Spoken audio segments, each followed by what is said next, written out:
I'm back. And today I am doing the words I've been meaning to do, that have been in my heart, just speculating or marinating for some time.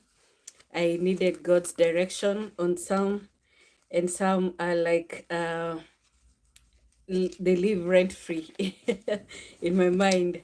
Um, as much as you can see the title, I didn't expect to talk about this, especially with the angle of my uh, father, especially because I come from a father that I don't know much about.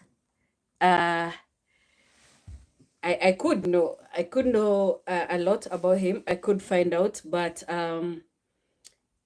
I do not ever know what to ask about, especially because I grew up in an era where fathers were not important, okay? And I grew up around people who thought that way, people who could easily do without fathers. And now that I look back, it wasn't easy. But yeah, the fathers were not there, and that was allowed. And I want to read from the Bible, not so that I get an angle, but to show you why fathers are important. And this is, from God Himself, yeah? God's word through the prophet Malachi. And one thing I noticed as I was reading the book of Malachi, uh, this Bible kind of gives a background, and it shows that the purpose of sending the prophet Malachi was to confront people with their sins and unfaithfulness and predict a coming messenger. Malachi 3 1 to 5, 4, and also chapter 4, verse 5. Um, this messenger will restore their relationship with God. The messenger is Jesus, or the coming messenger, yeah?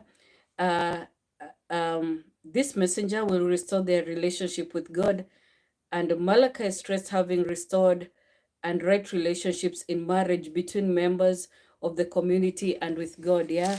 And that should tell you that God really cares about people and God cares about families. And for me, it came as a shock that this was also my message, that God was intending to restore marriages and homes. Yeah. And it is time. His whole thing about restoration will begin with family, okay? The root of breakthrough, the root of how people carry on from here will be families, yeah? And so he's establishing families, and what he has done and what he has been doing is restoring the foundation, yeah? The broken foundation that was, and he's rebuilding on that, yeah?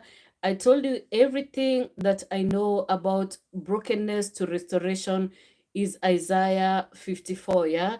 And in there, he talks about, all these problems and addressing Jerusalem as a woman, one that, who has children despite not having a husband.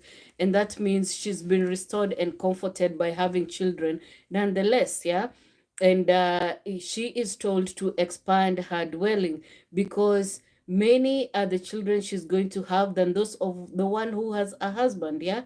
And God is showing that, he will establish a home for this woman, yeah? And he talks about, a widow. He talks about a woman who doesn't have a husband and promises to be her husband, yeah? Goes on to talk about a woman who is married young only to be rejected. And we have seen, especially where I come from, a lot of men who left their women, yeah? Just there was a lot of obstinate kind of living. And whenever I talk about, I mention the word obstinate, I think about something that is a combination of rudeness and contempt and just so much evil, where people will make a decision and not care about the repercussions and just walk away, people, where people will hurt each other and just walk away like nothing happened, like there's no consequences, yeah? And the thing that uh in speaking about altars and what God has been wanting to do with people understanding more and more about altars, or being very aware of what altars do, is to show you that there's a reason why things happen, as they happen, and there are decisions that can be made so easily, and they become, sort of normalized, yeah, and it becomes a way of life that people can live, a certain way. People can live without fathers. People can live, in single parent homes, and people can suffer in, certain manners and assume that it is okay. Yeah.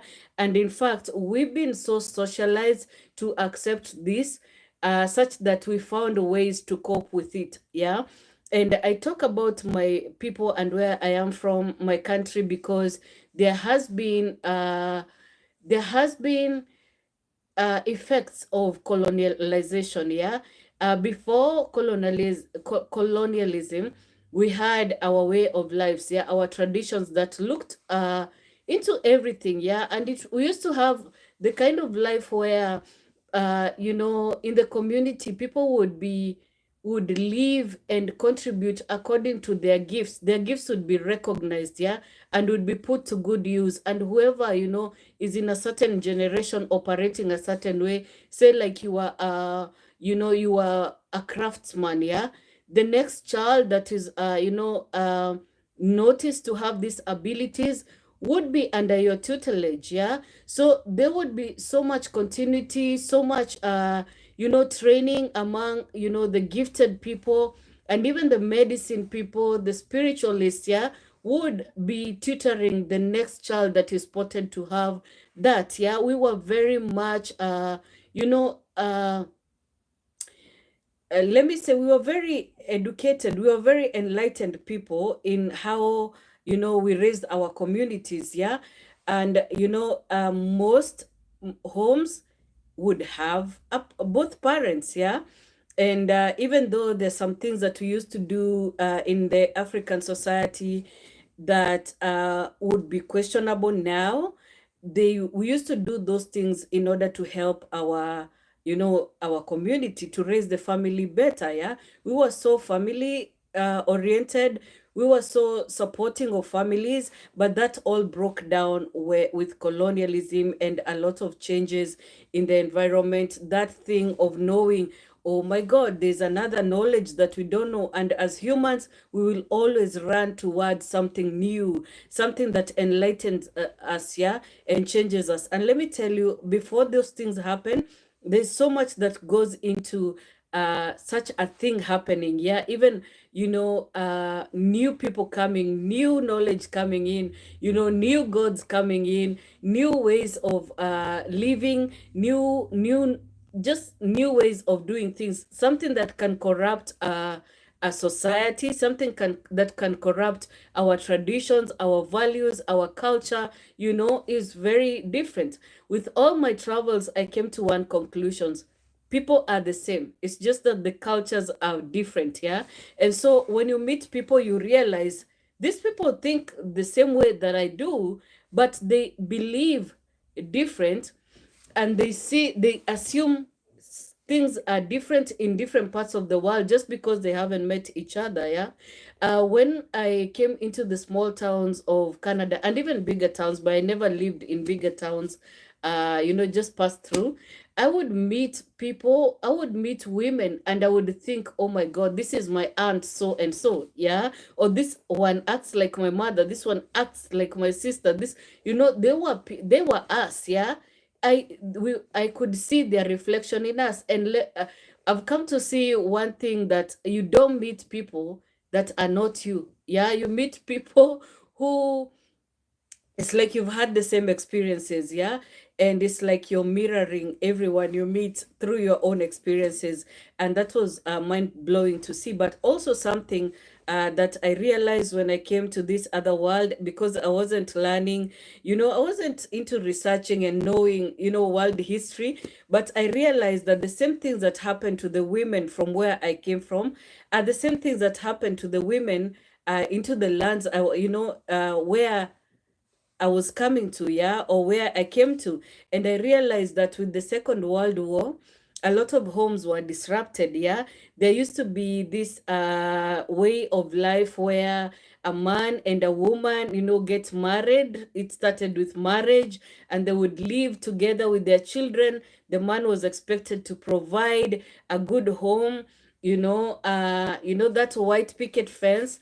They would have that kind of a thing, and then the woman would be expected to birth and raise the children. Okay, so they didn't care much about going out in the world and becoming somebody until after the Second World War. Yeah, when they lost their men in the war, and the industries were still working, try to stay operational, especially because some were very uh needed, yeah, for lack of a better word, to provide certain things for the communities. The women would go to work, and with that work they came into independence. Yeah, they realized that when they earn, they are able to be in control. Yeah, and so they notice the importance. And so with that, yeah, as far back as even before, there was this need to empower women, because they carry on so much, they handle so much, and also they came into cognizant of their value, their talents, their abilities. Some discovered just how smart they were. Maybe they had discovered even in the homes just how smart they were in handling things, but that was not out there. People didn't embrace that because of the roles given to women. Yeah, and so we see a rise in or a change in the way that things used to run. Yeah, but anyway, I wanted to read this from Malachi chapter 2, verse 10, and I'm going to start with verse 10, although you should read all of Malachi. All of Malachi, it's just 3 chapters. Yeah, but this really focuses on marriage. Yeah. um Actually, I'll start from verse 9. Yeah. uh No, I'll start from verse 8, forgive me. But you priests have left God's path. Your instructions have caused many to stumble into sin. You have corrupted the covenant I made with the Levites, says the Lord of heaven's armies. So I have made you despised and humiliated in the eyes of all the people. You have not obeyed me, but have shown favorism in the way you carry out my instructions. Verse 10, and also there's a subtitle there in many Bibles, call to faithfulness, like God is calling us back.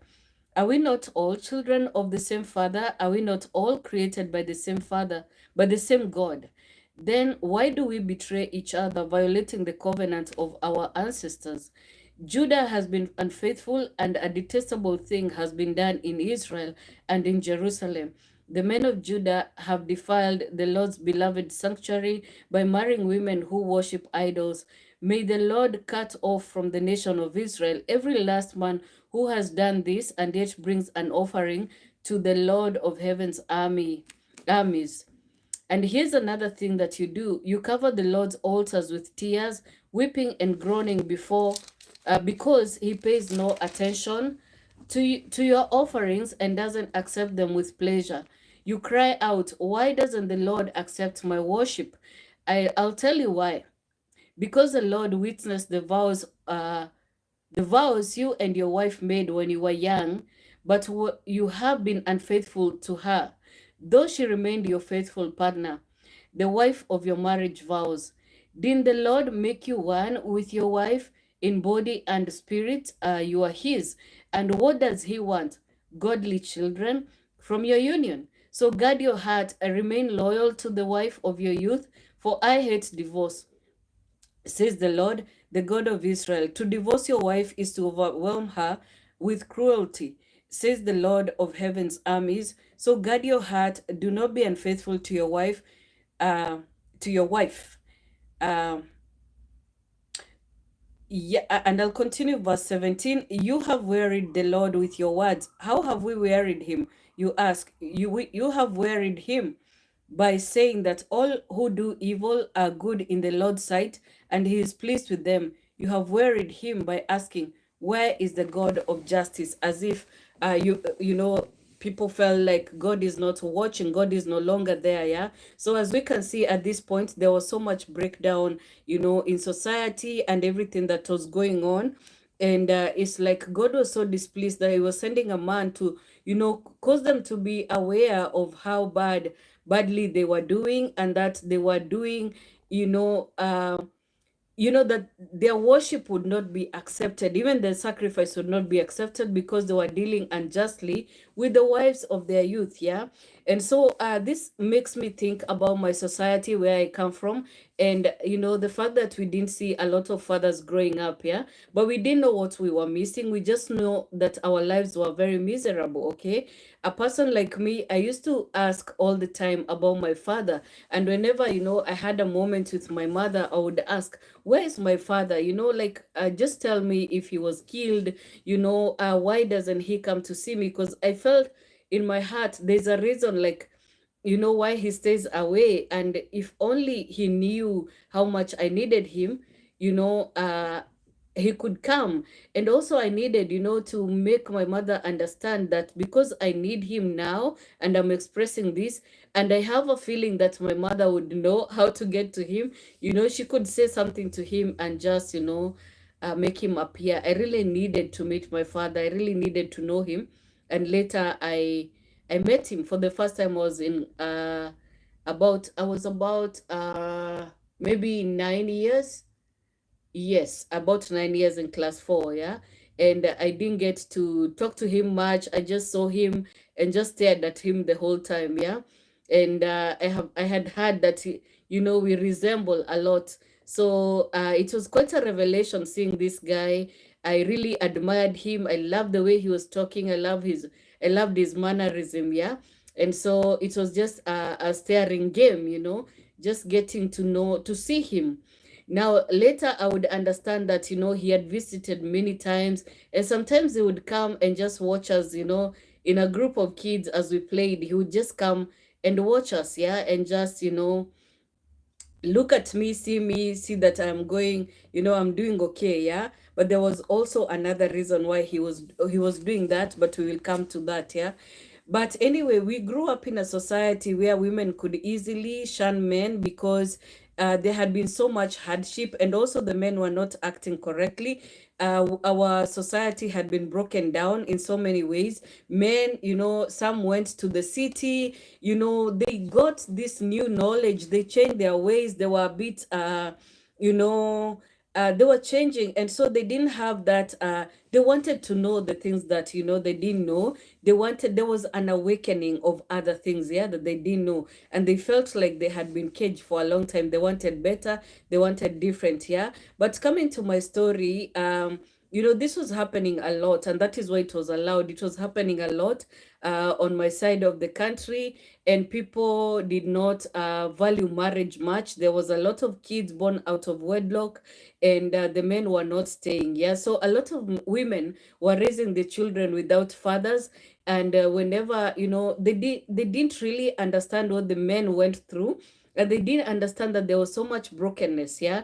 And because the women did not understand, the girls did not understand either. And so the girls would meet men who were so broken, and whenever they acted a certain way, when they came together wanting to form a relationship, because there will always be love, yeah. So a lot of women would be approached, as they are budding, their men would be interested in them.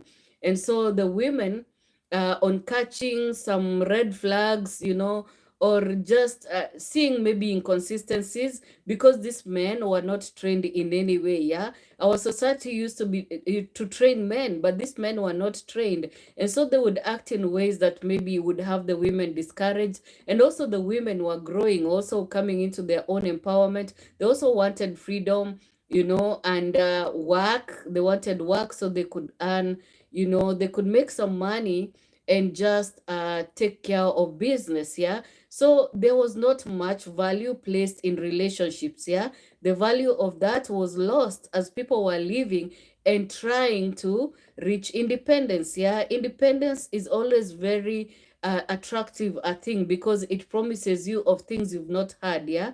And some men who had been raised by single parents also wanted to come into a thing. Yeah, wanted, to be able to and maybe take care of their mothers. Yeah, there was always that honor towards a mother. A mother is precious in our society. A mother is very valued. Children seem to automatically understand that. Yeah, and so many would grow up as if they're little husbands. Yeah, so sold out, so wanting to take care of their mothers. They felt as a responsibility. Yeah. And so whenever children were made out of wedlock, and maybe even if a man is interested in a woman, they notice that this is not working, the woman is not really interested in having him as a husband, or maybe just a breakdown in their relationship.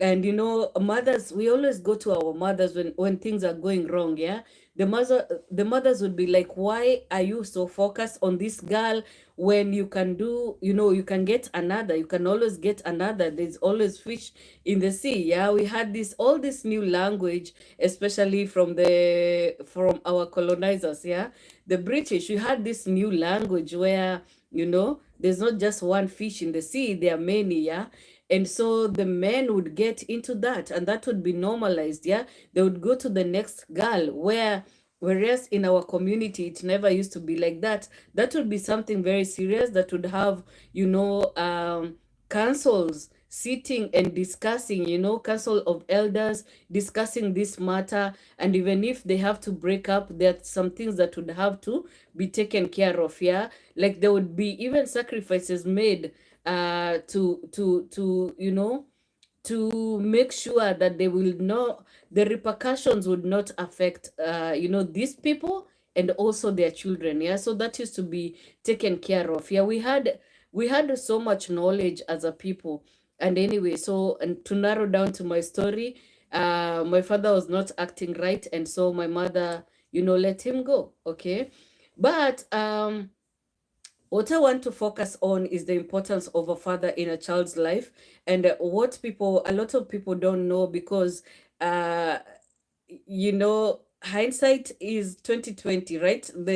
You see things clearly after, you've gone past them. Yeah, after you've made all these mistakes, that's when you see things very clearly. Yeah, or clearer.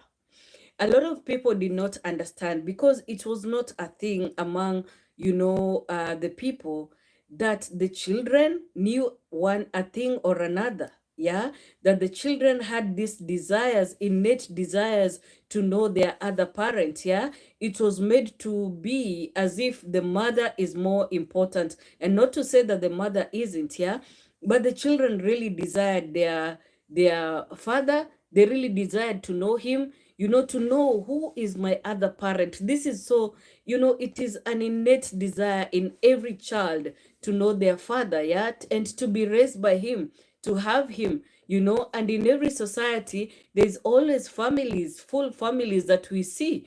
And we know there's a time a child will, as they're growing, they will notice, I do not have a father. Okay, or my life is not like this. For me, I discovered, as I'm going to school, it's grandma who is taking me to school, and she doesn't seem pleased about it. Many mornings she would struggle with that thing of having to, prepare me to school. And I say me, there was also my sister. Yeah, and later my little cousins. Yeah, that came later. I think the first one came when I was 4 years old. um yeah, so grandma, this was tough on her. Yeah, she couldn't do this very easily. And I would later see, even, my mom-in-law, she was dealing with her little grandkids. It was very hard for her, to have to wake up, to have these morning routines with these children. It's like she's older, she's tired, she's not able to do this. Yeah, but the parents could not see. The mothers who sometimes were out hustling or out still living their lives did not understand that their parents, their grandparents, were really struggling. They struggled with you, to make sure that you go to school. Some did not even do a good job. Maybe they wanted you to understand, when you see the sun come up, it's time for you to wake up. Yeah, and so of course, because you feared even the teachers at school, You made sure that you wake up and you make your way to school. But even then, before you are able to do that by yourself, there's somebody doing that. But sometimes it's very difficult, yeah.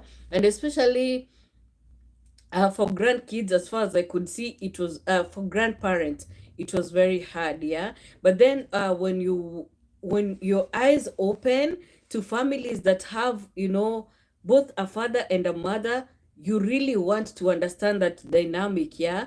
And there will always be that. There will always be a different dynamic that maybe probably God is using to show you that there's a difference, okay? Because you do not see this until you actually see it and realize that there's a whole other world that I do not know, I do not understand, I haven't experienced. And so you will start asking questions like, where is mine?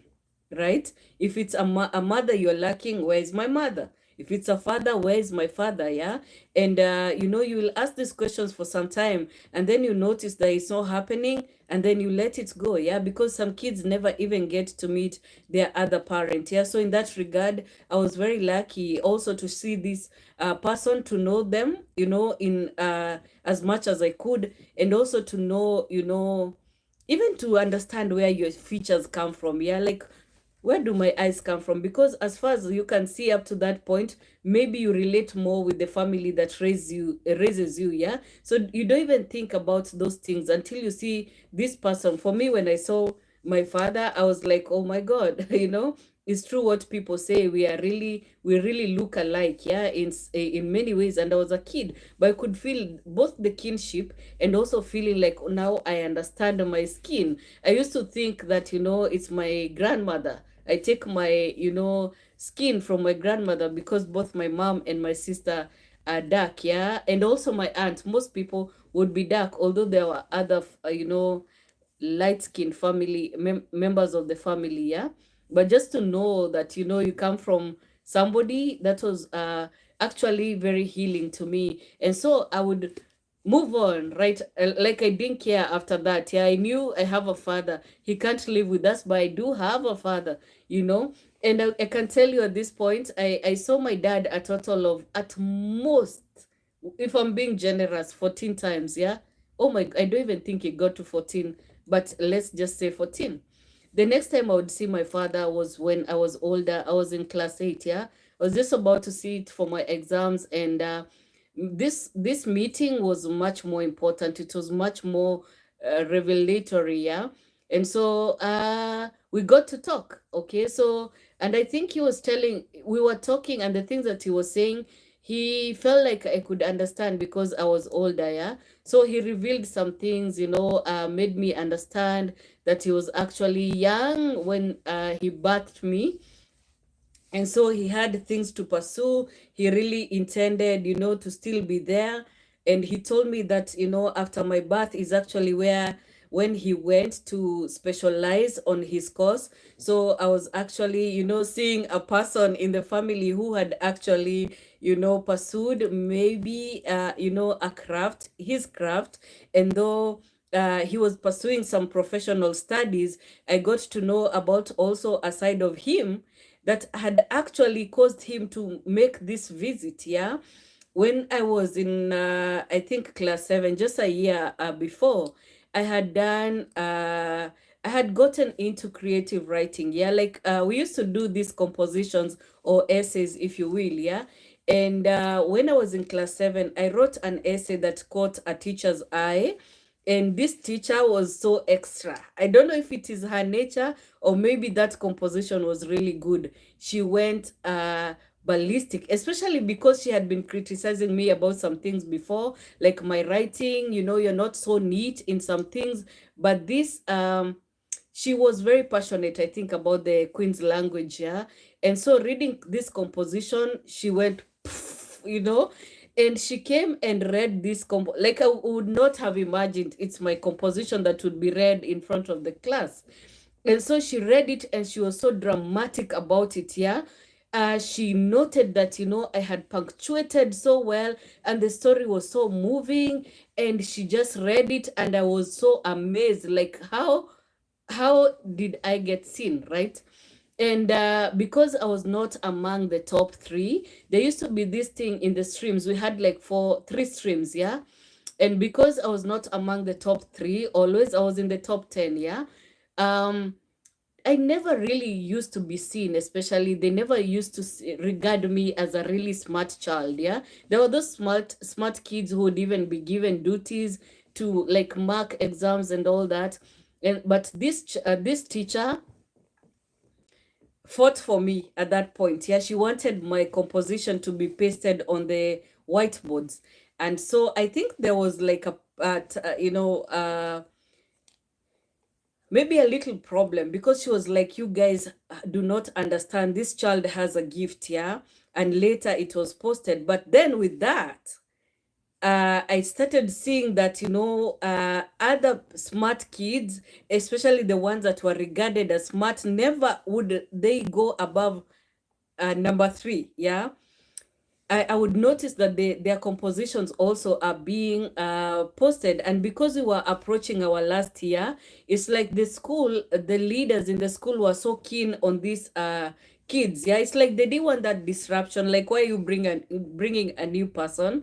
As far as I can understand, yeah. And even then, so my that one composition really hit this teacher. She really was mind blown, yeah. And then when we went to class 8, I talked to my mom about repeating class 7, yeah, because my sister was in form 4, and all I had ever had up to this point was how we didn't have money. And so, it's like I had personalized those problems even as a young kid. And I was like, there's no way we will both be in high school. My mom won't be able to manage, because I have seen her struggle. Like, I understood struggle through her speech, yeah. Even though we were working for her, in her business, we used to help during the weekends, yeah. So we could see, even then, like, okay, there's money, but there's not a lot of money. And my understanding was that they cannot be two children in high school together. So I talked to my class 8 teacher about repeating. And then there was going to be like a parent teacher meetup. And when they met with my mom, they told her this child is talking about repeating. And we don't think it's a good idea, because she seems to be doing well. But we'll bring in the class 7 teacher on board and talk about this, yeah. And so when my teacher was brought in, she was like, there's no way. Even if she's coming back to my class, there's no way she's repeating. This is a smart cookie. She must go on, yeah. And I can tell you, up to this point, nobody had ever, considered me exactly smart. But thinking back in class 4, when we started writing the compositions, there's one teacher also who said, my God, this child writes really well. Okay. And so she would amplify those gifts. Yeah. She was like, you really write well. And I could see that I really wrote well, especially at that place, because a lot of people didn't know how to write, yeah. And I was so creative. Everything that I saw in my neighborhood, I would write about, yeah. And then they began, introducing these compositions where they would start, yeah. They would lead with a sentence just to give you, like an idea of where they want you to go in a story. And then they would observe how, different students would capture it. And I would go to town with this thing, yeah. And so she said, no way am I repeating, okay. And in that class 8, as I was working for my mom still, one time my dad visited, and he found me alone at work. And now, because he's visiting, because he had also he kept visiting my mom, not necessarily seeing us, but he would come to her shop, and they would talk. And so this one time, my mom is telling her, him my mom is telling him how I did so well with my writing. And they discussed how isn't it funny that he used to do the same thing, okay. So I learned then that my dad used to be a creative writer. And it's like this piqued his interest, and he really wanted to see me, yeah, and talk to me about these things, perhaps encourage me, yeah. And so meeting this person, because I was used to loud and aggressive women, sad, noisy, home, quarrelsome. this man was really well put together. Yeah, I couldn't help but admire him. Yeah, and this is not bias, so follow me. So I met this, meeting this person. Of course, I'm, just studying him, seeing, oh my God, this guy is so well put together. My God, the English, his way of expressing, and of course, knowing my father, there's a way, he would exaggerate that. Yeah, of course, he wanted to make a really good impression on me. Yeah, and for me, up to that point, I hadn't seen men that who went out of their way.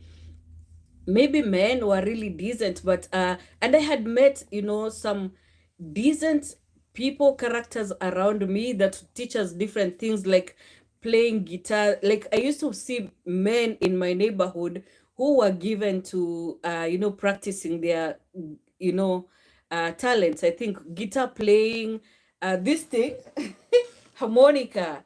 I saw this thing and bought it because there used to be some men playing it when we were growing up. Yeah, and they would really practice and really play it well, amazingly well. So the other day, when I got this, I was shocked at how hard it is to play it. Yeah, I was getting it for my husband, just to remind him of our childhood, and to see if he would want to, do that. Yeah, because these men would train and train in the evening and until they got it, and they would do really good music. But I wasn't really close to a lot of men, but the ones, some that I came across, would maybe encourage us in our dances. Some would seem like really good husbands. Yeah, but I had never met my father, didn't expect him to be like that. That was not my world. Yeah, so classy, so put together, speaking so well. Yeah, I desired that a lot. Yeah, and so he talked to me about his life, getting me while he was young, pursuing education after that, and telling me little stories I had never heard, such that, when I was a newborn, my mom would visit him with me, and so, like, I could see there was a whole life before me. And so I didn't have the wisdom, or even maybe even the language, because I was quite intimidated by how well put together he was. I didn't ask him,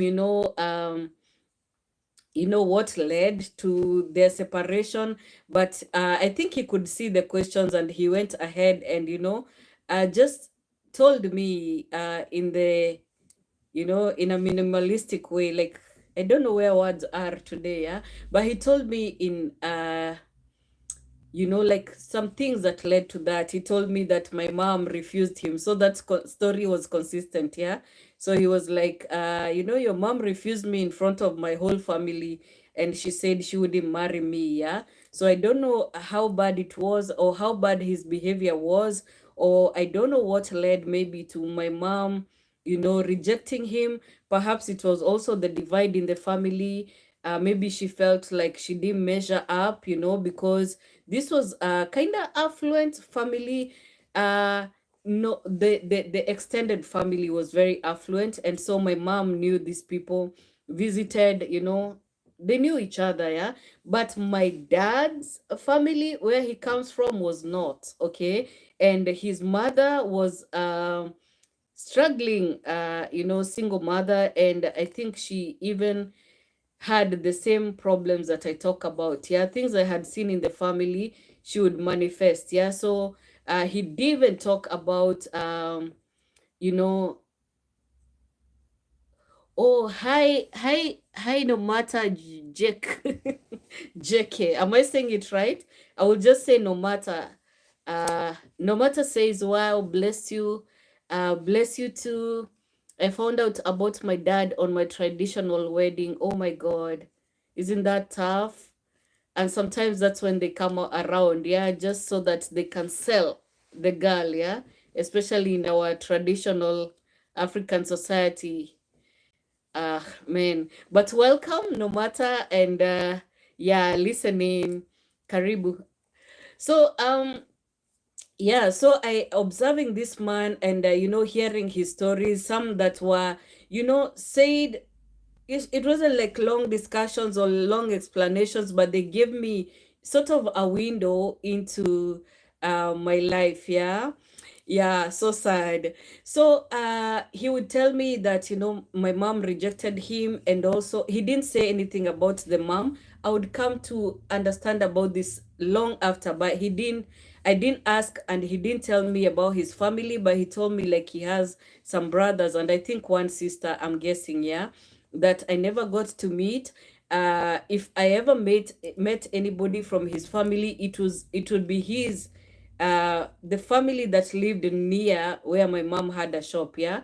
A nice neighborhood, right? And he would introduce me and say, this is like baba mkubwa, meaning my bigger father, meaning my father's brother, who is older than my father. Yeah. Yeah, so these were distant, were not really interested in me, of course, would not, people are always living their lives. Yeah. And this that side of the family is always so far from you, and now when they are estranged, it gets even more difficult, because it's like the dad side of the family just moves away, from the children, even that are born out of wedlock. And even if they know you, even if they know your mother, what can they do? Yeah, they stay away, they mind their business, they continue living their lives. Yeah, it's the mom's family, I find, that is usually so engrossed, or so mixed in with your family. It's like those are the cousins you grow up with, those are the aunties you grow seeing. So even if you come around your families, your dad's side of the family, you won't know them much. Yeah. And now we are the dad side of the family, seeing as I have only sons, and even their spouses maybe will never meet, our families. Yeah. Both my husband's side or my mother's, or me, my side, yeah, of the family. So I meet this guy and he makes all these promises. He talks about taking me to Mombasa, and I'm so scared because I had never seen anybody who can stand up to my mother. I know my mom doesn't allow me to go places. So I'm like, what would mom say? I don't think mom can allow me. And I see him go like, I'm your father. Do you know your mom has no, permission, has no, reason to stop me from, taking you away anywhere? And I'm like, oh my God, finally somebody who can, counter this woman, this tough woman. I was so curious to see how he would make it happen. Oh, I was waiting. But anyway, that day I closed business. He walked to, like, we spent the whole evening together, and he took me to a salon that, in a very posh area that belongs to the cousin. And he paid her and told her I would come, for like a treatment in the morning. Yeah. And yeah, it was nice meeting his side of the family. Oh my God, very classy people. Then he introduced me to a friend of his. My God, the kind of living, the kind of life, the kind of language these men are speaking, I was mind blown. Yeah. And oh, I was in turmoil because I didn't even know how to behave. I didn't know what I would say that, would blow this facade where, he's talking about how well I've been doing in school. And oh my God, if they try to speak to me in English, what will happen? I can't carry a sentence, but I write really well. Anyway, I met them. It was a whole new world, yeah? But the guy never came to take me to Mombasa. I never saw him again until 4 years later. And thinking back, I would only meet this guy every 4 years. When do I meet him? It is I always think 4 years later, but it actually wasn't. But it was after high school, and I was pregnant. So he had come to visit my mom as he always does, and he was told that I'm pregnant, and he went a bit wild. I think he really composed himself before he came to visit, but he was like, I have to come and see my daughter. Yeah. And so when he came, uh let me tell you, dads are different. Yeah. He came. I think he must have been really, confused about this. Yeah. But he hugged me so tightly. And he kept saying to my in my ear, it is okay. It's okay. It's okay. Okay. And then he pushes me back, looks at me to a point now I'm getting embarrassed. And he tells me, my daughter, This is history repeating itself. Yeah. So that tells you he must have really thought about this, and he was feeling like, man, all the dreams are going down the drain. Yeah. But he notices I'm okay. It's like I'm kind of happy. And we chat. Yeah. Like he didn't give me his burdens and a lot of lectures about how disappointing I am or anything. Maybe he was berating himself, yeah, and being like, maybe if he was around, these things would not have gone down. But you see, he recognized that it's history repeating himself, yeah, and maybe he was old enough to see that, yeah, that it's a pattern. So it's like, yeah, when you were born, we were just, in our early 20s, and you see how things have gone. It's just very unfortunate. And I was hoping, you'd pursue your writing. And at this point, I'm not even thinking writing is a career. I don't have that revelation, yeah. And so we spent a good day, even with the rest of I think my mom mostly, and there was also another visitor, yeah. So he could see I was okay, yeah. And he came again when I birthed my child, and nobody told him. He just appeared, yeah. And at some point he was even like insisting that the child should be named after him. And he was asked, what is your daughter's name exactly? If she's named in the family, there's no way, this child can be named after you. This child actually has a father. And lo and behold, his my husband's side of the family were also coming. So it's like, for some reason, it was a lot of people coming together that night and just meeting and talking. And I don't know why, for some reason, I think it's a very spiritual matter. But he looked at my husband. I think he was studying him the whole time, even though my dad was some sort of a stand-up comedian, and he made people laugh, put all the ladies at ease. He made a lot of jokes, but the whole time he was observing my husband, okay. And I did not know it then, but he had put a tick there. And I think he approved him in some ways, yeah. And yeah, he disappeared, and I didn't see him again until I'm married, yeah, with 3 children. So I was even you know and actually the time that he's coming, at that point, yeah, he brought my younger sister that I had never met. And I kept telling him whenever I saw him, please, if you have another child, make sure that we meet, yeah. And he had talked to me about his child, his life, when he came and found me at the shop, yeah. So this time when he came, life had really beaten him. And I think I forgot a time actually where he invited us and he wanted to give me a piece of land. Yeah. He used to be a surveyor somewhere, and that was his profession. Yeah. And he invited us, me and my child, and wanted to give me a piece of land so that I could have something for my child too. Okay. But after that, life really beat this man, and he lost everything he ever had. Got even like into the negatives, yeah. And so yeah, I think even the piece of land he wanted to give me went with that, yeah. He lost everything that he had worked for. He surveyed most of that area, but he didn't have anything. And even what he kept, that he was keeping for himself, uh we don't know what happened to it, yeah. Maybe his daughter knows. But after he told me about the piece of land and we came back in high expectations, we didn't see him again until when I had 3 children. So I think I had forgotten about that because it didn't matter to me. I didn't care about his property. I really desired to know my father. And by now I knew him. I knew he was not going to live with us. I knew there wasn't much, with him. And I guess even the time that he came and after I had birthed the child, I was like, now you keep talking about history repeating itself. And now, see, I'm here. You need to be around for your grandchild, yeah? But he disappeared. So when he came with, after I got 3 children, this man didn't have anything to his name.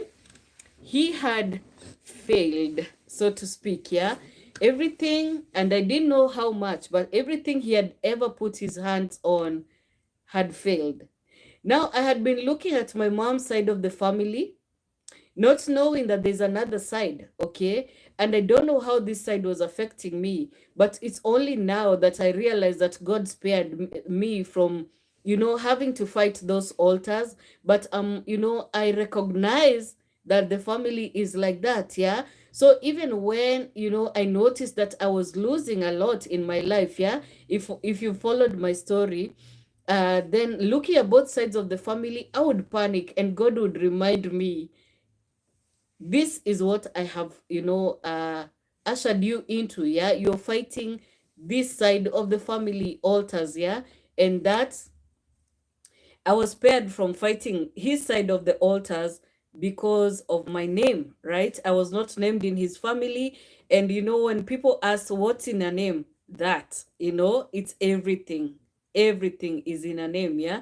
And so God would reveal that you don't even need to fight, this side. Don't focus on that, yeah. You're fighting this side of the family, and this is the name, yeah. So later, only later, would I discover all these things, yeah. And now, because we are talking about altars, that hinder us from progress, you must know that for altars to be formed, there's a covenant that is made, yeah.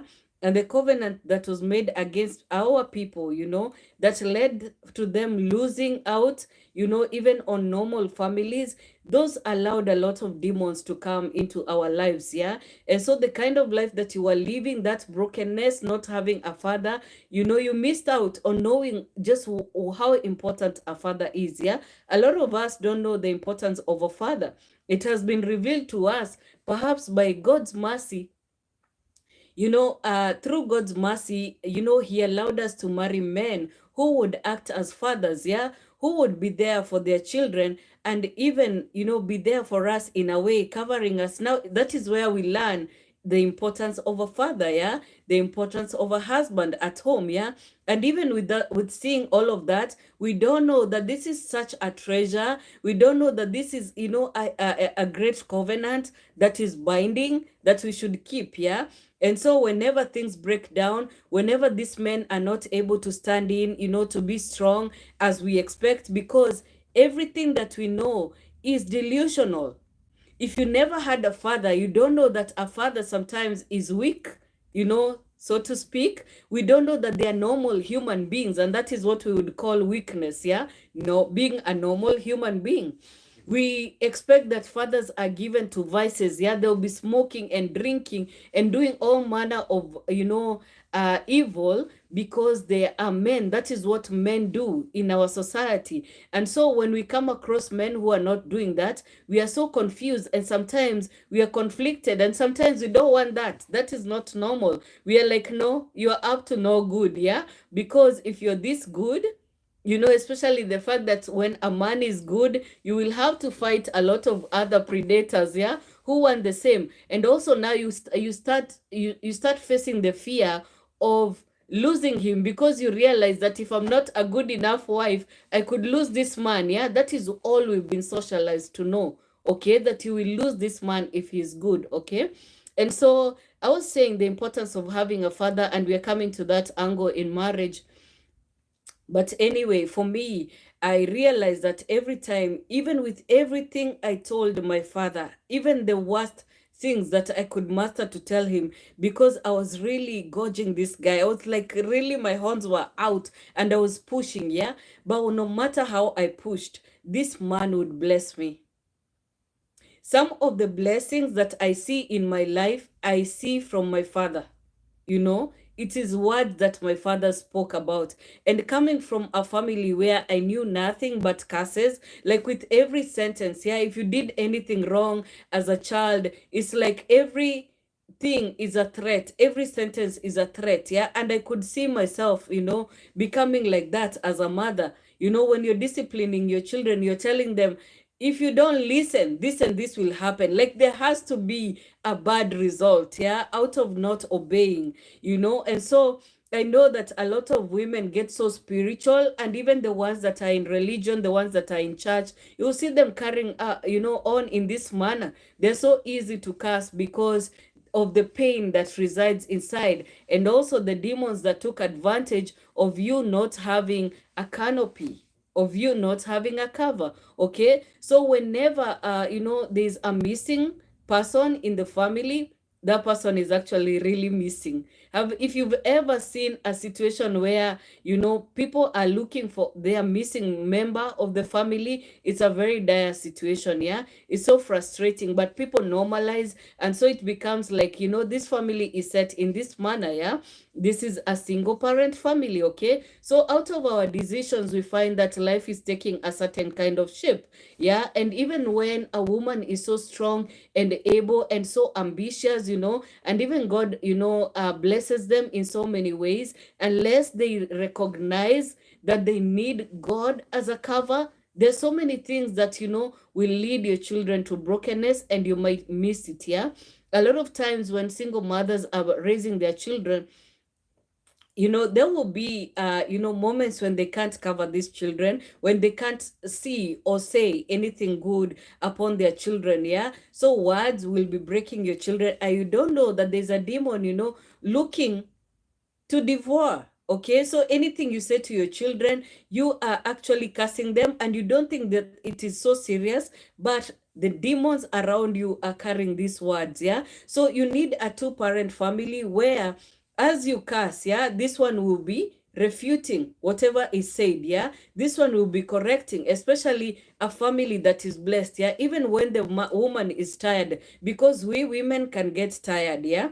And you know, the kind of society we are living in, it's not only the women that get tired. Now we need like double incomes, yeah? And also the jobs are so back-breaking, mind-breaking, that we don't have peace. When we come home, we just want to rest, yeah? You know, we want, you know, the house clean, the candle lit. Nobody bothers me. Nobody moves, nobody gets hurt, yeah? You don't want, you know, to have to raise the children, to actively raise the children, okay? You see the model in the family, you know, of what was before, everything was managed, yeah? And especially this, you know, side of the world where a father would go to work, that was the tradition, yeah? Or the culture where a father goes to work, and the mother, because inherently they know this is my job, to take care of the children, they used to do a good job, and they would learn in that and increase in knowledge such that they would actually do a good job of raising the children, and the father would be the authority, yeah?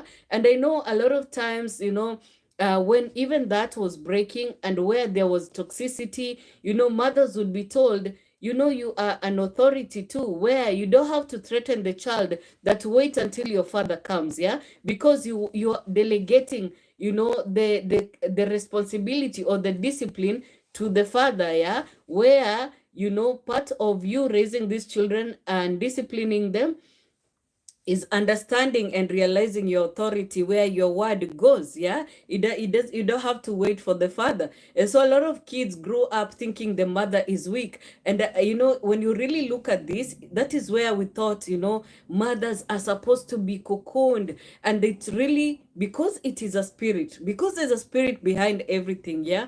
A lot of mothers would take advantage, and they became so toxic. And in a lot of families, you realize that, you know, as much as we think men are narcissistic, the women, and we don't call this a narcissistic spirit, I personally call it uh, an old spirit, yeah? It is this spirit that just speaks through your people. You saw it with your grandmother, you see it with your mother. It is where, you know, a mother will use her condition to just pick upon the children, yeah? She will look at the children and decide this one will not get married. She has to stay and take care of me, yeah? She will look at you and just cripple you with words, telling you that, oh, you know, you're not beautiful enough, you're strong, not strong enough, yeah? And then when you get, you actually get a man to marry you and go away, all her words are just crippling you, because every time your marriage is threatened, every time you're being tested, and your blessings will be tested, with every juncture, you know, that you get into, every door that opens, you'll be tested. You'll be self-blaming, yeah? You'll be thinking that this is not for me. It will be very easy for you to give up what you hold, okay? And for so many people, it doesn't just stop at marriage. Sometimes it's the jobs, yeah? You go to a job, and when you're challenged, you're like, I'm out, yeah? I can't do this, you know? and that is a spirit. Okay, there's a spirit that just takes away from whatever good thing comes to you. Yeah, there are people who understand a job is a valuable thing because it will eradicate poverty. But you, when these spirits are reigning in your home, and nobody was there to enforce and tell you that you're worthy, you're beautiful, you're strong, you can achieve and do anything, wherever you go, whatever challenge you come across, you're like, these people are so toxic, I can't dwell here. And yet you're supposed to be stronger for having grown through it. Yeah, but actually what this thing did is that it broke you. Yeah, it broke you, it crippled you. You cannot be able to stand up to anything in the world. Now, when there's a father in the family, yeah, there are spirits that cannot come in. Did you know that? I just learned that, yeah.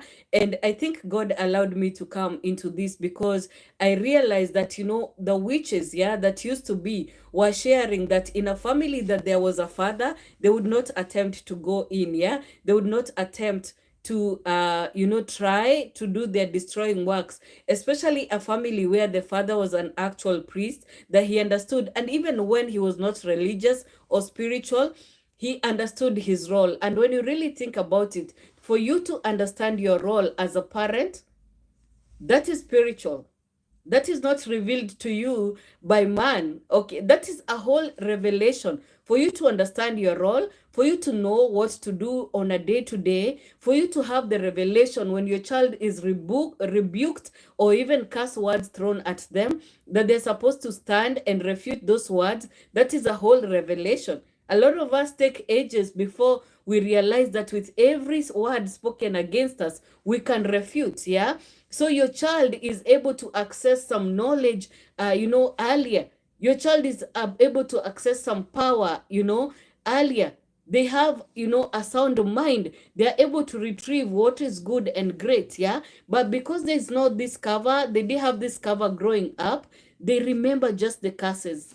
Whenever they're challenged, they're like, yeah, mom was right. I'm useless. I am nothing. And let me tell you one thing about moms, it's not that they're bad, but they will curse.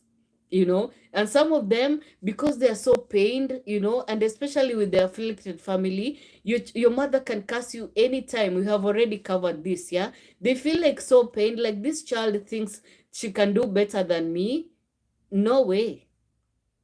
And she will say things like, you will see, when you get there you will know. Yeah, so if she has a pacifier, if she has a man, to tell her, no, you shouldn't curse your child like that. Yeah, I know my husband does that for me sometimes, so I know just how important it is. And sometimes I'm like, you don't understand, this child is being so rude, he's being so ignorant, like he doesn't see me, he doesn't see my contribution. And he's like, this is our child.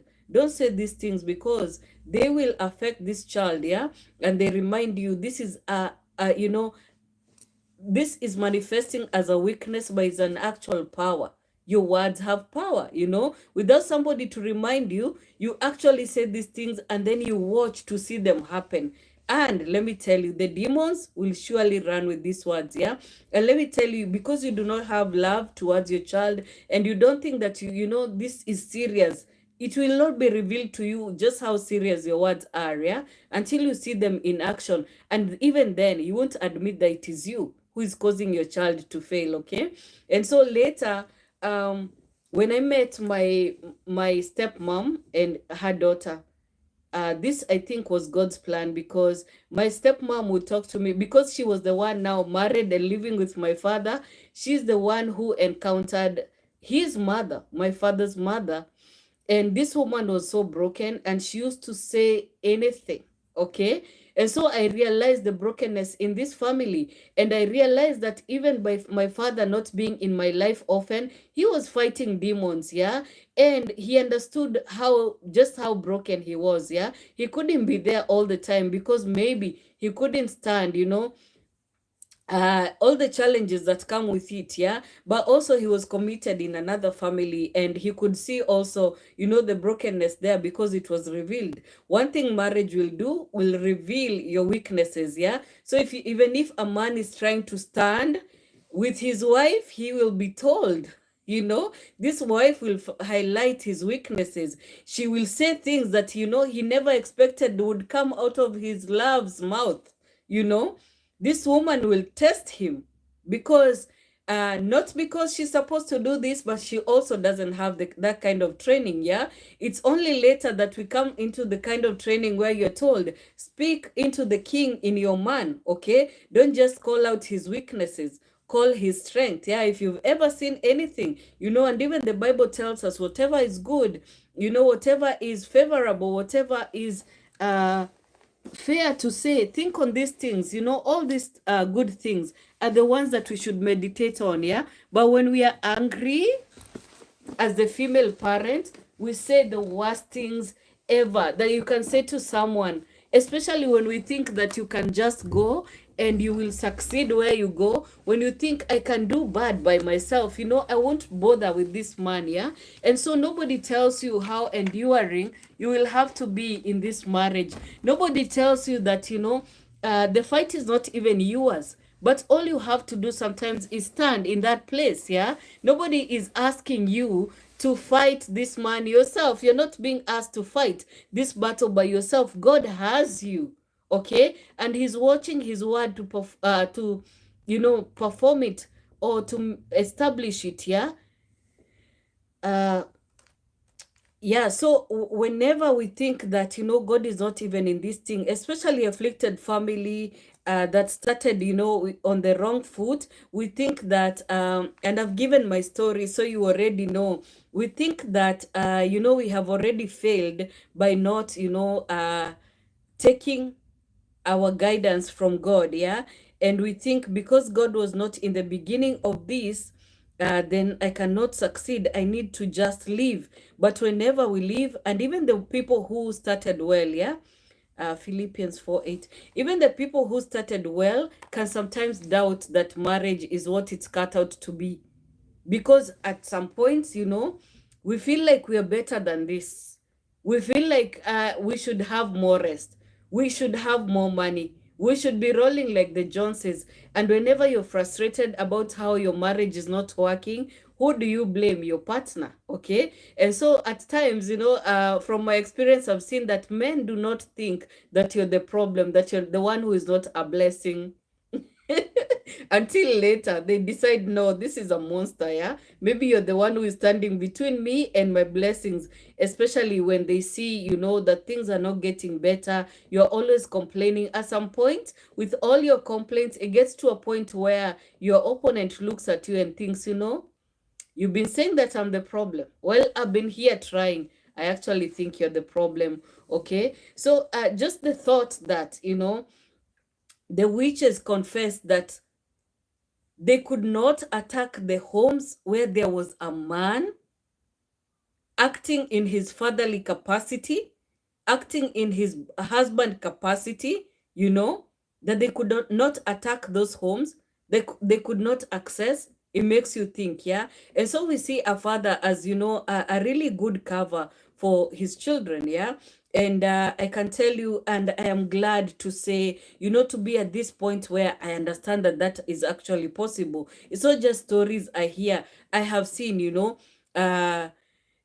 my husband standing in for his children, and them just, you know, having a father there and seeing how a man behaves. Half the battle is won. It may not look like that every day. Yeah, sometimes you will think, oh, these kids are this and that. Yeah, because they're still being processed. They're given to you to process. They are given to you. This is like, you know, being in a home is like being in a college. Yeah, they're in their training.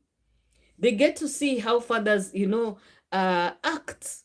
They get to see how women are through you. Yeah, but because you're thinking about yourself, you know, you're you know, of your selfish desires. You know, in the other life, I was talking about how the Leviathan spirit, you know, causes you to think only about yourself. Yeah, and you don't understand that this is a whole calling. You being in a marriage, you being a mother, you being a parent. Yeah, it's a whole calling. And it is not about what you will achieve in the, in the world, about how much money you will have, yeah, because some people don't even have much to leave to their children, but what they leave is actually very important, yeah.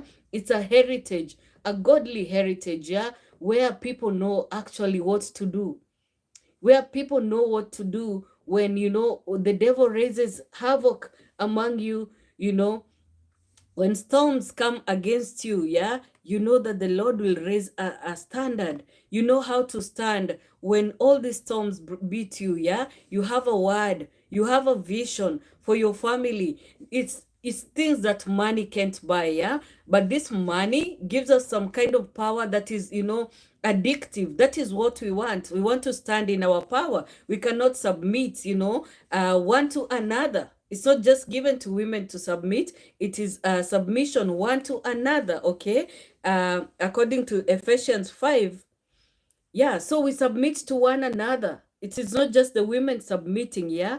So being able to understand each person's role will actually cause you to respect each other. But when you think it's only me who is suffering, it's only me who is doing all these things, yeah? And those are the things, growing up, a lot of ladies would see in their families, it's only mom who is suffering, yeah? Look at her, she's working so hard. I want to be like dad, yeah? And so they go to school, they work hard, which is something that we should do, yeah. We should get knowledge, and in all our getting, get understanding as well, yeah. Our being great engineers and doctors and, just professions doesn't do a thing if we don't get understanding that God wants us to have, yeah. But anyway, through knowledge we escape a lot of things that were hindering us, especially those low vibrational tests in our families, where we were so afflicted and so much under a curse that even everything that we had to do was just effort. Everybody is looking at the other, who is going to clean. You're fighting about small things that should not even be a factor, yeah. I say that because I have seen that to be the least, that should bother us. This is should, like, we live in a world now where we realize everybody can get to rest at home, yeah, while we actually hire somebody who is in the profession of cleaning to clean for us. We don't have to fight about these things, and so it is a choice what we do. We can make choices. We have the power and authority to make choices, and sometimes with our earning, we should do better, yeah, not just fight each other over who is doing what. There are things we'll have to do, and most of those is just being there for our children, yeah. So if these chores are the ones which are taking us, peace away from the house, take care of that, yeah. Pay somebody to do that, but work. I always tell my younger mentees that when you see that like you're not getting the things that you want in your home, increase the budget. Why don't you, yeah, find a way to make more money and ensure that some things are taken care of without you breaking your back or ending up being poor, okay? So having a father there and just having an extra person, because the Bible says that two are better than one, because when one is down, the other will raise, one, okay, the other will raise the other, yeah. So you find that you will have that support system, okay. And it's so support system as you expect. People who are even in a good marriage will tell you, so the kind of support that you expect.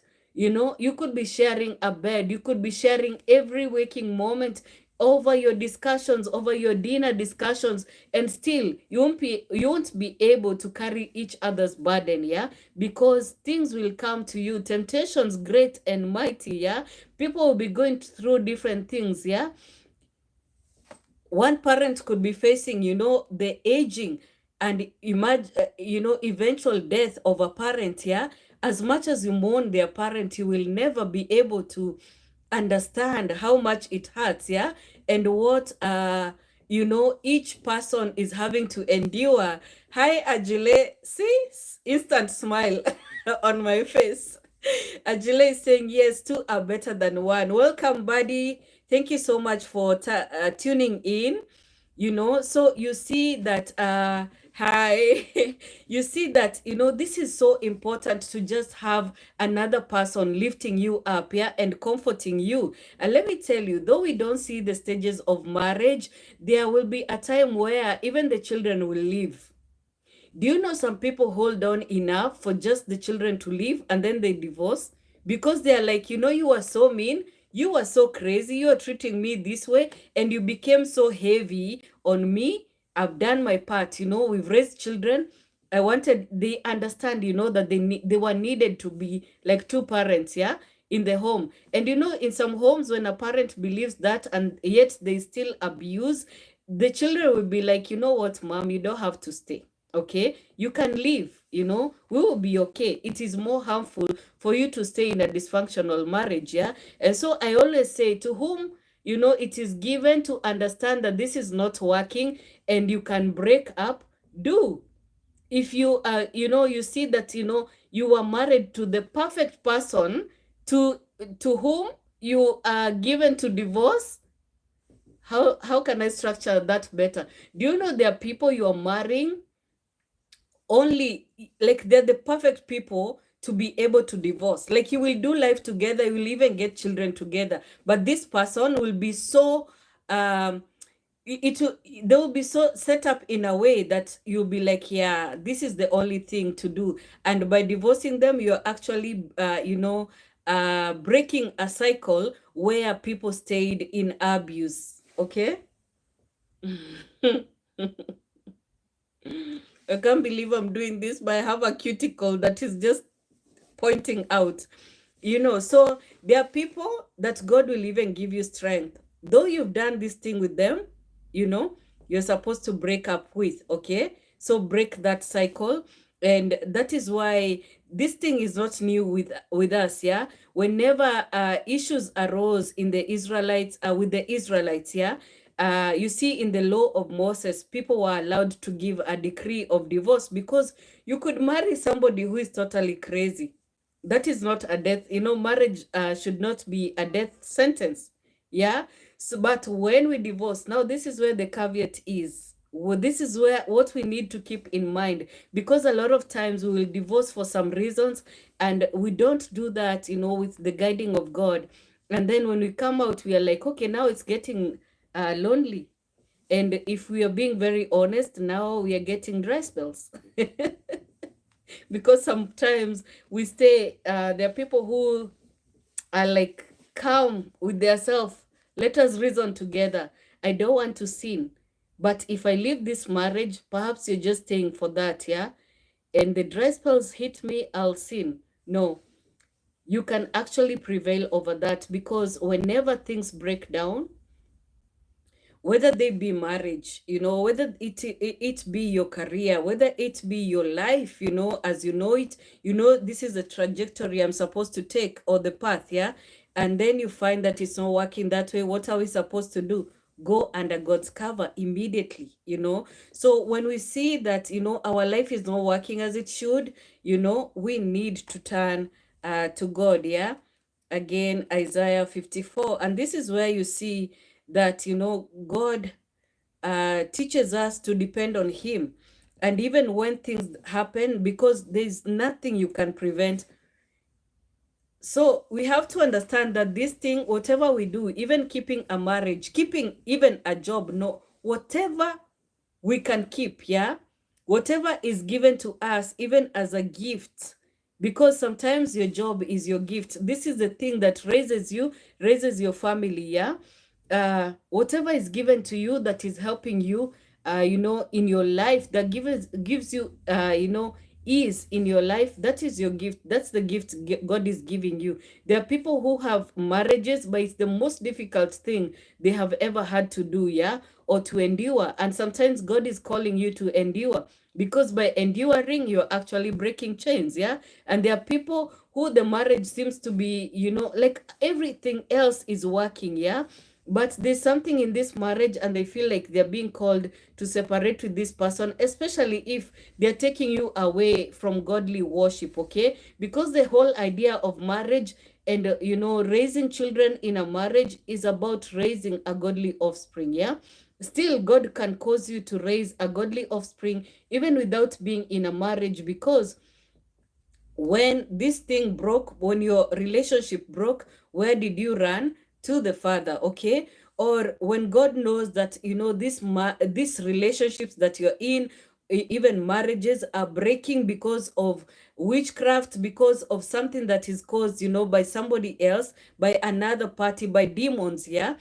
He will cause, you know, he will still take care of your children, even if you don't ask him to, yeah? And many times we think that we don't ask God, but just the very anguish that we go through, the pain of this brokenness, you know, the pain of losing somebody we loved, that we hope to raise children with, will cause God to just show up, yeah? So your words don't have to be pretty, they don't have to be well put together, they don't have to be, you know, as you saying this thing that I need you, God, to become my cover, but just saying, you know, I let go and I let you, and it doesn't even have to be that.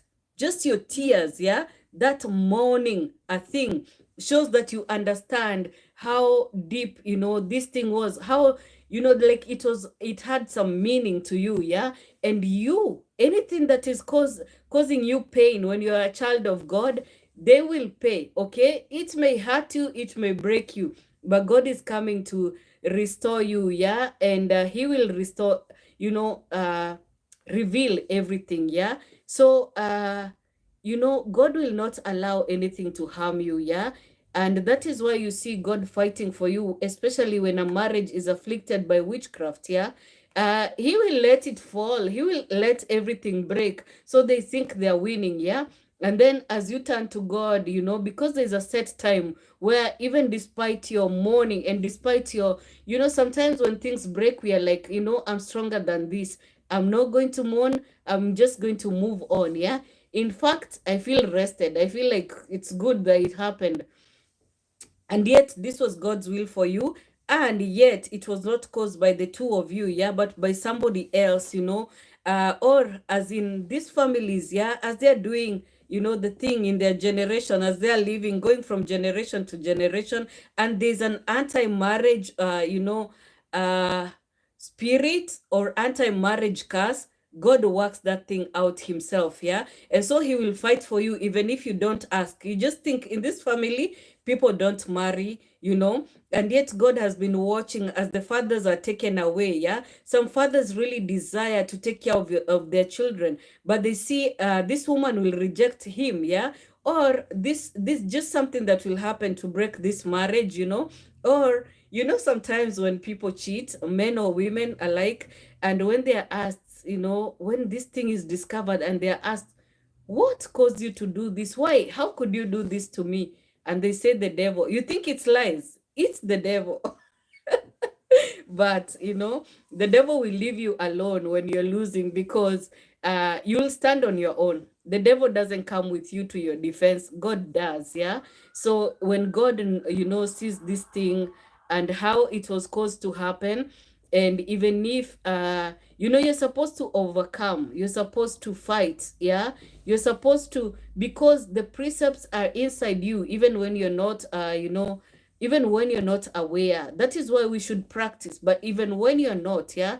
And this should tell you, every time we move out of God's presence, we will be tossed and turned, you know, in ways that we can't imagine. So being away from God's presence will actually, you know, put you in very bad places, yeah. So whenever you're left, you're supposed to turn to him. In so doing, he gives you protection, yeah. And that is why we have to read this. Sing, barren woman, Isaiah 54, you who never bore a child, yeah, and were in mourning because of that, burst into song, shout for joy, you who were in labor, because more are the children of the desolate woman than of her who has a husband. Which means God will give you a city, God will give you a home. Desolate as you are, you don't have a husband, but you never bore a child, but God is giving you a whole family. And I have seen women who have come into this, yeah, practically living scripture. Enlarge the place of your tent, stretch your tent curtains wide, do not hold back, lengthen your cords, strengthen your stakes. Do you know what this tells me? That even when you're afflicted, you should keep moving, yeah. In fact, it is at the point of affliction where you don't think, anything can happen, expand. God is going to bring restoration and healing, yeah? So keep going, keep moving, expand, Don't stay there crying, because there is a God in heaven and he's watching his word to perform it, yeah? For you will spread out to the right and to the left. Your descendants will dispossess nations and settle in their desolate cities, yeah? So God is promising great things over your children, even if you don't have, the kind of setup that you expect, yeah? So when your family is afflicted and there hasn't been men, even though the children desire, and some people will expire from this world without having seen this promise come to pass, but God is watching his word, yeah? And at the right time, there's a set time that he will set you free. He will set this family free, yeah? So whenever I think about these things and look at my family, where my grandma, wanted marriage, and even her, her mother-in-law before her, yeah, and even her mother, they were in marriages with good men who loved them, yeah, but a curse was set against them through witchcraft, yeah. And so as they do life, it is not their wish to be alone, but the men are taken away in one way or another. And then they watch as the children are sifted like wheat, the way Jesus was telling Peter. And when I look at my family and I see the restoration taking place, and at some point I was giving the example of my brother as one who stood like Hosea, yeah, in a family that was really afflicted, and there were no men, there was no father to watch over his daughters, and the daughters were really torn, they were shredded to pieces, yeah, because the devil wanted to take them out, to destroy them as women, so they could not be able nurturers, yeah. Children need their mothers as nurturers. You have no idea, okay? So when children grow up seeing their mother afflicted, seeing their mothers as victim, they feel like they should protect them, yeah? But that is not something that a children has to bear. That is not a burden that a child should bear, yeah? Even though God empowers some children to even, arise and be very great, and cover that mother, cover that grandmother, because a lot of times when there's no father, it's a grandmother acting like a father. And you see this pattern where grandma doesn't have her husband, you don't have a grandfather either, yeah? So the mother also doesn't have a father, I mean a husband, you don't have a father. Yeah, the devil wants to destroy such a home. He wants to come in and just take advantage of those weak places, yeah, those weak spots, those dark places that you can't see, where you don't think there's a problem.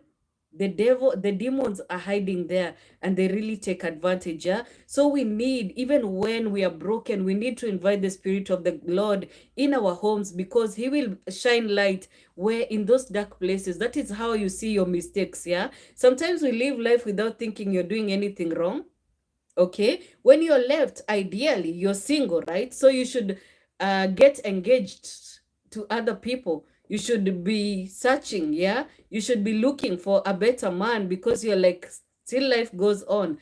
No, if the man is not coming from God, you're actually sinning, okay? The same way your children are sinning if they are, having all these activities outside of marriage, yeah? So it's up to you to talk to them. It's their life. Ultimately, they will do what they want to do, they will be tested in some ways, in ways that you can't actually stop. But what can you do? Just send the Holy Spirit there to even convict them, yeah? So by you living right, and it's so out of strength, yeah? It is not by power or by might. It's just being you submitted to God, yeah? You find that God will reach your children even where they are. As they are thinking of sinning, they will be convicted, yeah? And so they will choose right. They will choose life, yeah? Because the devil aims to destroy them. The devil aims to, tempt them. And this will lead to their destruction. But if you send God, with your children as their cover, he will do that for you, okay? But also just having that strength of two, it is something else, because we give up so easily. We get so beaten when we are alone, yeah? So I love this verse 5 because from verse 4 it says, do not be afraid. Okay, so the first thing, even when an angel is sent to you, what do they say? Do not fear. Okay, fear is a snare. Fear is what has mothers pronouncing ugly curses upon their children. Yeah, because you're like, you see your child so beautiful and you're like, where are you going? Yeah, you're going to men, especially if they're not listening to you. And you know, sometimes it looks like they're not listening, but they're just tired of your mouth.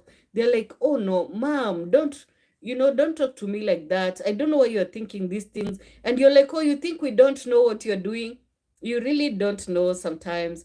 And sometimes you know, and you're not talking to your child correctly. Sometimes you know that if she's going to hang with that boy, they're going to get into mischief. You know that, yeah, from experience. But if you don't talk to her properly, if you don't keep her close, what do you think is going to happen? She's going to go there for comfort, yeah? So we really have to be careful, and we really have to know and understand our part in, things, yeah? When we speak, we really should be careful because we are sending our children to the wolves, yeah? And not to say the boys are wolves. Do you guys see how we have this whole movement where we say men are this, men are that, yeah? It's because we are missing out on the good men.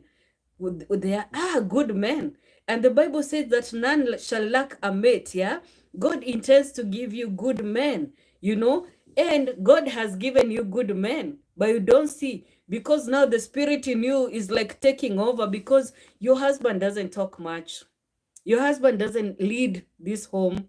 Do you know, by just him being there, his presence is very spiritual. His presence is huge, yeah? So do not be afraid. You will not be put to shame. Do not fear disgrace. You will not be humiliated. You will forget the shame of your youth and remember no more the reproach of your widowhood, okay? So there's no shame on you being a widow, being without a man, being single for one reason or another, especially those things that happen in the dark, and God is coming to reclaim his own. Yeah, he has let the devil do everything, because by you being afflicted, you learn God's precepts. Yeah, and so at the time you're so weak, you're thinking, okay, as we've been so afflicted, we have no hope. Yeah, God is coming. There's a set time for your redemption. And I especially love this chapter because it is God coming to you, not you seeking him. It is him coming to establish a thing, yeah? It is him coming to turn things around. It is him coming to heal this afflicted city. It is him coming to rebuild, yeah? And verse 5 says, for your maker is your husband, the Lord Almighty is his name, the Holy One of Israel is your Redeemer. He is called the God of all the earth, yeah? And I'm going to stop there. That was just, to use this word to reassure you that, there's a God in heaven. When you don't have a man, that's the guy you run to, yeah? I don't know why I keep feeling like this gusts of wind and all the windows are closed. Yeah, so yeah, there's always, a spirit surrounding us, whether good or evil. I dare think that that is a good spirit. Um, Yes, so encouraging sometimes when you feel a certain urge, a certain part, a certain comfort in your heart. God is within you. God is around you, everywhere around you, yeah? He surrounds you with his love and comfort. You're surrounded all the time. So you should not be afraid, even when things are not as they should be. Yeah. A lot of times when afflicted women see messages like this, where, we talk about the importance of a father, they're like, but we don't have, and you don't understand how difficult it's been and how bad these men are. These are children of God that are especially selected. Yeah, you may not see, because God doesn't give you a finished product. We really praise when men come around us as finished product, yeah? We really praise them. We have women who even allow their young girls to bring wababas home, yeah? To bring their married men, and they're like, yeah, I've heard the wife is not good. So both mother and daughter will assist this man to sin and give away his whole heritage, yeah? Uh, it is really crazy, because women will assist other women and will assist men to sin greatly, yeah, and not wait when God is showing, the family to wait over a thing, yeah. Sometimes it is, barrenness, or so it seems, yeah. It seems like your land is barren, finances are dry, or you guys are not even getting children, yeah. And so one of you will be used to show that there's a way out, yeah. There's no way out unless God, brings that way out, okay? There's no solution unless it is godly solution, yeah?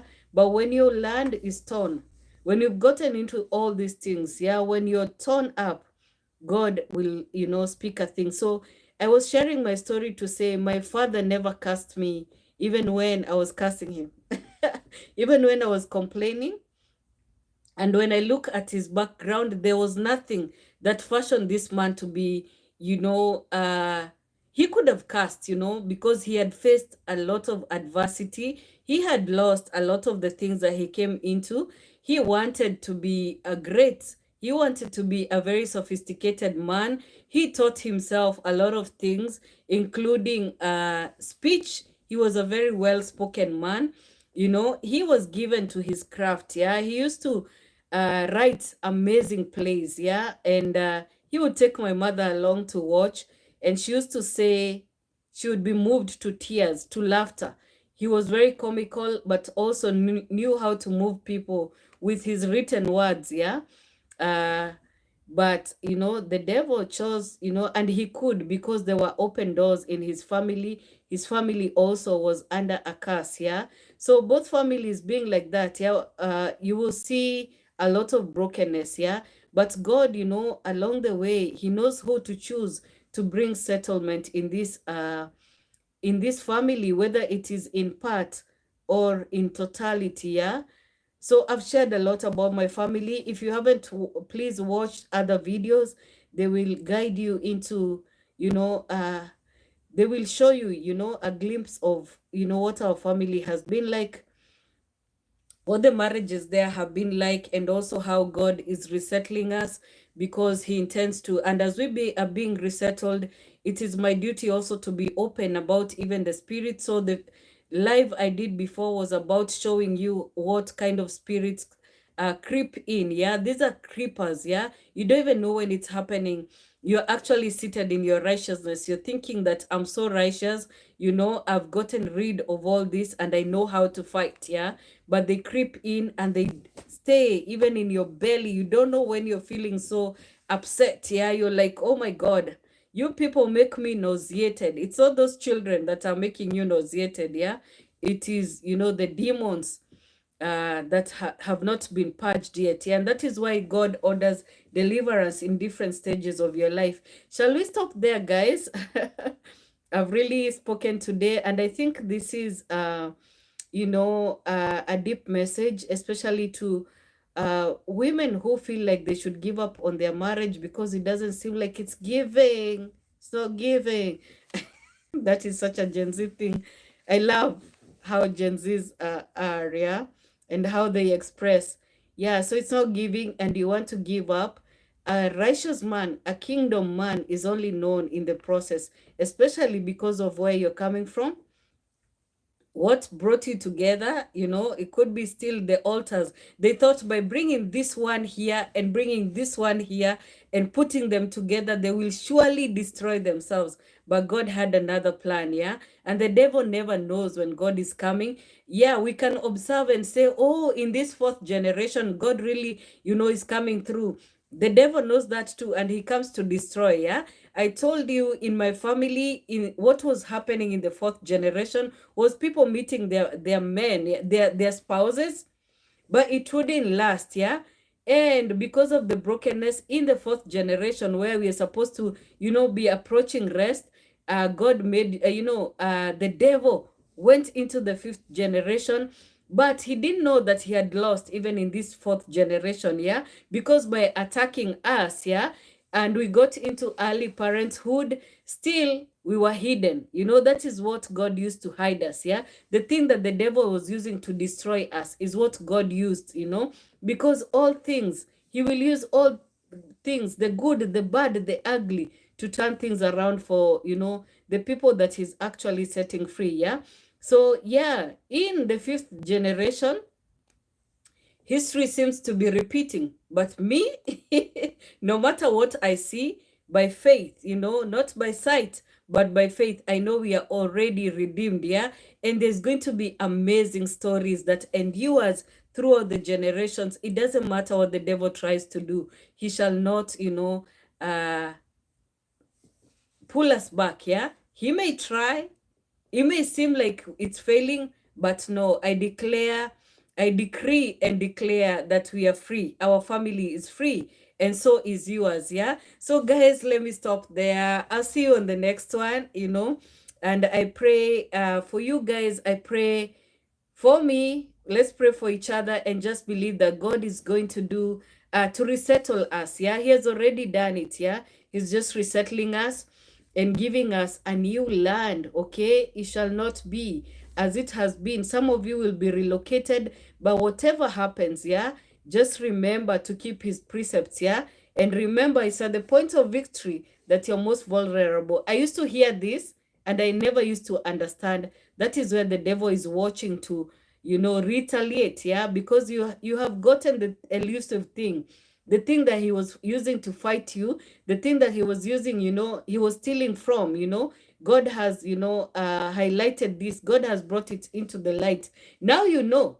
You know, it doesn't matter who says, oh, this is imagination, there's no witchcraft. Now you know. You know, it's been given to you. The things that revealed to us are for us and our children, but the things that are, you know, kept secret, those are God's, yeah? But when God reveals a thing to you, it is for you and your children, and he's revealing these things in order to set you free, yeah? So words are abounding, so but let me go, okay? I'll see you on the next one. Bye bye.